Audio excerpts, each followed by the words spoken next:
Hey, what's up everyone, and welcome to my review for Battle of the Year. That was my dance. How did you like it? You like it? It's good. So, Battle of the Year is a new dance film. That's it. There's nothing new about this. I'm just gonna tell you straight up. There's nothing new in this. All right. It's a dance film, and if you like the Step Up movies or Stomp the Yard or You Got Served or even the Breakin' 1 and 2 movies, then you might like this. I don't know. Who knows? I'll talk about it. Let's talk about it right now. Let's do it. Let's talk about the story. Story for Battle of the Year. Now it's a kung fu film.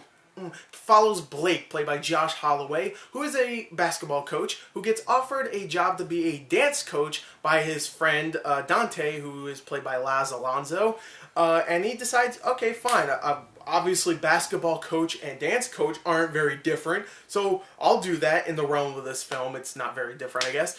He decides to do it, of course, and he decides not to use the dance crew that Dante already has formed. He wants to make his own out of pretty much the top people in the world, and he gets a whole crew of, you know, people that are really good at doing the dancing that Channing Tatum did in Step Up, and he got a crew. Of course, they're all dysfunctional. A couple of them hate each other. One's gay, and one person doesn't like gay people. So it's a dysfunctional group. But of course, at the end, everybody's gonna have, you know, everybody's gonna be buddies and stuff. Josh Holloway's gonna care for everybody in the group, even though he really didn't in the beginning. And are they gonna win at the end? If they do, then it's, you know, typical. If they don't, then they're gonna have a big speech about, oh, we didn't win, but we'll get them next time, and that's gonna be typical too. So it's gonna end predictable, just like it started predictable. So there you go. There's the story, guys. There you go. That's Battle of the Year 3D. Not only is the most generic dance movie I've ever seen in my life, but it's pretty much the guidelines, the template on how to make a standard as hell dance movie. It follows everything to a T. You got the crew, which is all these different races, of course. You got the blacks, whites, Latinos, whatever. They all don't like each other at first. The coach doesn't like himself at first. I mean, he has a dark past. He pretty much doesn't like anybody. He drinks all the time. You know, he's a hard ass. No one likes him.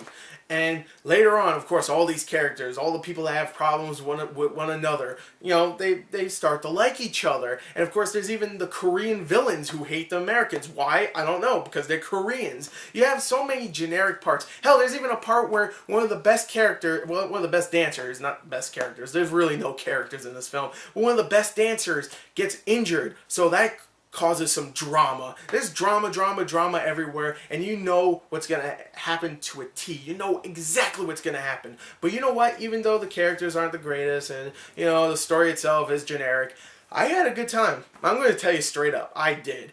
It is so generic, but it's actually entertaining. I didn't hate the characters. I actually really like Josh Holloway in this. I think he actually did a damn good job acting. And at times I actually felt for his character. I did. So I can give the actors that. The actors were not bad here. I actually did like a lot of them. Chris Brown, I was not expecting this, but I actually kind of liked him in here. I mean, he beat the shit out of Rihanna. That sucked. But you know what? That happened a long time ago. I can forgive that, especially since I don't know Rihanna myself. Maybe she deserved it. Who knew? Who knows? Okay, I'm sorry. Don't comment, please. But anyway, Chris Brown he's not that bad. He's actually kind of funny at times. There's actually some pretty funny lines here and there. There's actually some chemistry that actually kind of works at times between some of the characters. So, you know what? Even though the story itself is generic, I still enjoyed some of that here and there. Also, Josh Peck isn't as bad as he usually is in a film, which I was surprised about that too. For a movie that looked completely terrible, and he was in it, he wasn't actually that bad. He was actually kind of, you know, he was kind of likable. So while the characters aren't great, and you know where it's gonna go, it's not boring. It's entertaining. It's generic, you know where it's gonna go, but it's never boring. So at least I can give it that. It's well paced, and it's especially for a movie that's almost 2 hours long. So there you go.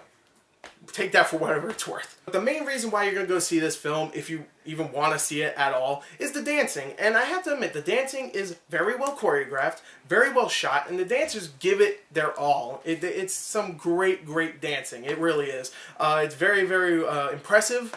Like I said, it's very well shot. It might not be the most inventive dancing. We might have seen a lot of these movies before and stuff like You Got Served and Stomp the Yard and whatnot, but it's still done well here. But I have to say this, okay?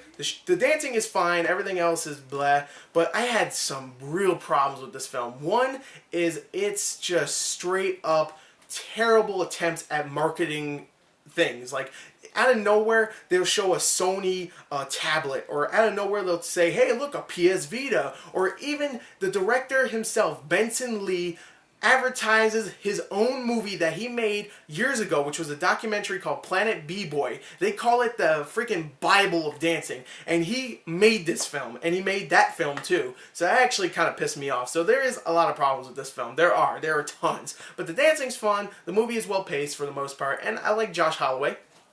That's pretty much it. It's not a great film. I don't think it's like a 5% on Rotten Tomatoes, but it's definitely nowhere near the best dance movie I've ever seen. Breaking 1 and 2 were better, in my opinion. So, overall, there you go. I don't know what to give it, to be honest. I'm going to give it a middle of the road 20 out of 40. I didn't hate it, but it's definitely not that great. So there you go. There's my review. I hope you enjoyed it. Thank you, and goodbye.